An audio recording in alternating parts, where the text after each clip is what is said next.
আজি ৭৭ সংখ্যক প্ৰতিষ্ঠা দিৱস ইতিমধ্যে আমাৰ মুখ্য দ্বাৰ উন্মোচন হৈছে ডিব্ৰুগড় জিলা আয়ুক্ত আৰক্ষী অধীক্ষকে। ইয়াৰ পিছতে আমাৰ এতিয়া মূল পতাকাৰ লগতে ৭৭ সংখ্যক পতাকা উত্তোলন হ'ব, শ্বহীদ তৰ্পণ, স্মৃতি তৰ্পণ আৰু তাৰ পিছতে সাংস্কৃতিক শোভাযাত্ৰা।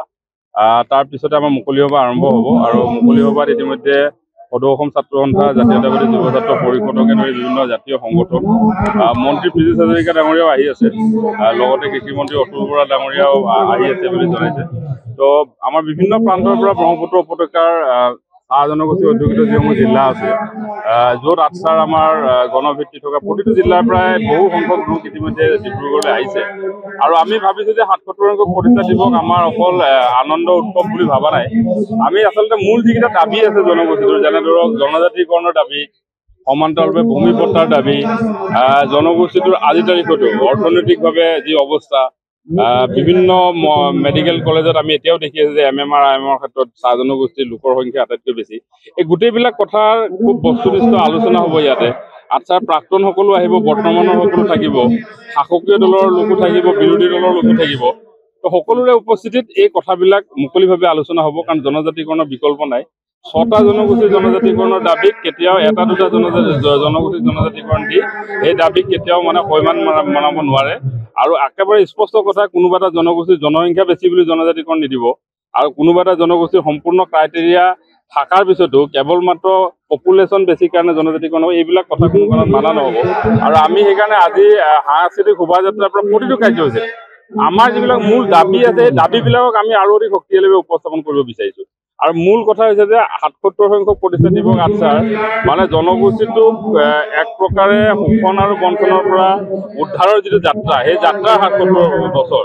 এতিয়াও যিবিলাক সমস্যা আছে, সেই সমস্যাবিলাক সমাধান হ'লেহে এই প্ৰতিষ্ঠা দিৱসৰ সফলতা হ'ব।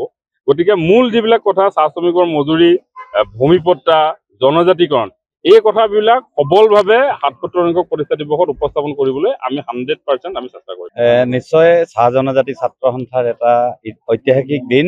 আজি ডিব্ৰুগড় জিলাত চাহ জনজাতি ছাত্ৰ সন্থাৰ জন্ম হৈছিলে, আৰু আজি ৭৭ সংখ্যক যি প্ৰতিষ্ঠা দিৱস ডিব্ৰুগড় জিলা মানকটা চাহ বাগিচাত আমি পাতিবলৈ পাই আচলতে আমি বহুত আনন্দিত হৈছোঁ। আৰু যিহেতু চাহ জনজাতি ছাত্ৰ সন্থা জনগোষ্ঠীটোৰ সৰ্বাংগীন উন্নয়নৰ স্বাৰ্থত জনগোষ্ঠীটোৰ যিসকল ব্যক্তি, শ্ৰদ্ধাৰ চাইমন সিংহৰ, সন্তোষ কুমাৰ তপ্ন ছাৰৰ তেখেতৰ যি প্ৰচেষ্টাত আচলতে জন্ম দিয়া হয়, এই সংগঠনটো আজি ৭৭ সংখ্যক যি প্ৰতিষ্ঠা দিৱস আজি ডিব্ৰুগড়ত আমি মানকটা চাহ বাগিচাত আমি অনুষ্ঠিত কৰিবলৈ পাই আমি আনন্দিত হৈছোঁ। আৰু নিশ্চিতভাৱে আজি আপোনালোকে দেখিছে যে আমাৰ ইয়াত যিসকল আমাৰ চাহ জনগোষ্ঠীৰ সমাজসমূহ আছে, সমাজসমূহৰ নেতৃবৃন্দক আমি এই পতাকাস্থলীত পতাকা উত্তোলন কৰিবৰ বাবে আমি আমন্ত্ৰণ কৰিছোঁ। আৰু আমি আমাৰ জনগোষ্ঠীটোৰ যি ইতিহাস, এই ইতিহাসটো যাতে বিশ্ব দৰবাৰত এটা প্ৰতিষ্ঠা কৰিব পাৰোঁ, তাৰ কাৰণে আমি চিন্তা চৰ্চা কৰিছোঁ। আৰু আগন্তুক দিনসমূহত চাহ জনগোষ্ঠীৰ ৰাইজৰ যিবোৰ সমস্যা আছে, এই সমস্যাবোৰ লৈ কিনে আমি আমাৰ চাহ জনগোষ্ঠী যিসকল সমাজ ব্যৱস্থাত আছে, সমাজসকলক লৈ কিনে আমি এটা আগন্তুক দিনসমূহত আমাৰ যিহেতু জনজাতিৰ কথা আছে, মজুৰি বৃদ্ধিৰ কথা আছে, ভূমিপট্টাৰ কথা আছে, এই গোটেই কথাখিনিৰ ওপৰত আমি নিশ্চয় এটা সংকল্প ল'ম। আৰু আগন্তুক দিনসমূহত ইয়াৰ ওপৰত অসমৰ স্বাৰ্থত আচলতে চাহ জনগোষ্ঠীৰ ৰাইজে সদায় কাম কৰি আছে, অসমৰ জনগণৰ কাৰণে সদায় কাম কৰি আছে। আগন্তুক দিনসমূহত চাহ জনগোষ্ঠীৰ লগতে অসমৰ জনগণৰ প্ৰতিটো সমস্যাত আমি মাত মাতি দিবলৈ কাৰণে আজি সংকল্পবদ্ধ হ'ম।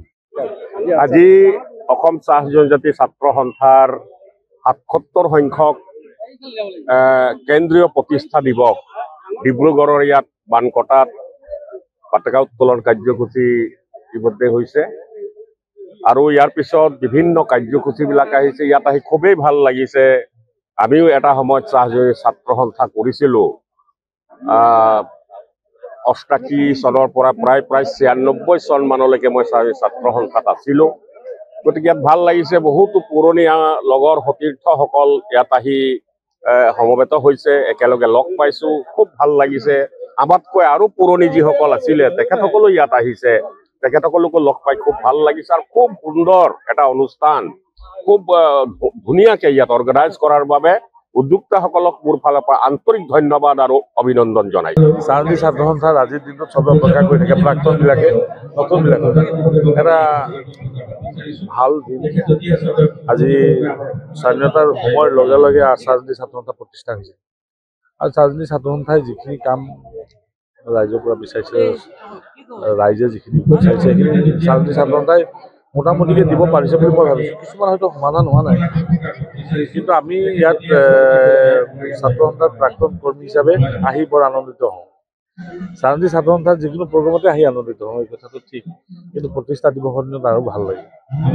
সকলোৱে আনন্দত থাকে, বহুত প্ৰাক্তন আমাৰ সতীৰ্থসকলক লগ পাওঁ, নতুনসকলক মই এটা ভাল মহামিলন হৈ যায়। আপুনি এটা আমাৰ আচ্ছা প্ৰতিনিধিত্ব কৰিছিলে, এতিয়া আপুনি প্ৰতিনিধিত্ব কৰি এটা সংসদীয় আচ্ছা মূল দাবীটো আছে জনজাতিকৰণ। জনজাতিকৰণ পালেতো আমি ভাল পাম। জনজাতিকৰণটো কোনো ইছ্যু নহয়, আচলতে সাংবিধানিকভাৱে যিবিলাক নিয়ম নীতি আছে, নিয়ম নীতি পূৰণ কৰি আগবাঢ়ি যোৱাটোহে জনজাতিকৰণ মূল কথা। জনজাতিকৰণ দিলে যি জনজাতিকৰণ দিব সেয়ে হেৰি হৈ যাব, কিন্তু জনজাতিকৰণ দিয়াৰ ক্ষেত্ৰত যিখিনি বাধা নিষেধ আছে সেইখিনি চালি জাৰি চোৱা হৈছে আৰু সময় লাগিছে। এইটো জনজাতিকৰণৰ ক্ষেত্ৰত নিশ্চিতভাৱে সময় লাগিছে, এইটো কথা ঠিক, কিন্তু মানুহে ভাবে যে এইটো প্ৰতাৰণা কৰিছে, ধৰিছে, তেনেকুৱা কোনো প্ৰশ্ন নহয়। জনজাতিকৰণ দিব পাৰিলে জাতিটো সুৰক্ষিত হ'ব আৰু অসম সুৰক্ষিত হ'ব। আৰু অসম চৰকাৰ, ভাৰত চৰকাৰে এইটো সক্ৰিয়ভাৱে বিবেচনা কৰিছে। যিমানখিনি পৰা যায় মই ভাবোঁ বৰ সোনকালে নহ'লেও সম্ভৱ হ'ব, কাৰণ জনজাতিকৰণৰ বিষয়টো কেৱল অসমৰ ক্ষেত্ৰতে পেণ্ডিং আছে। বহুত জনজাতি বিচৰা জাতি আছে, যিখিনি জাতিক এতিয়ালৈকে দিব পৰা নাই।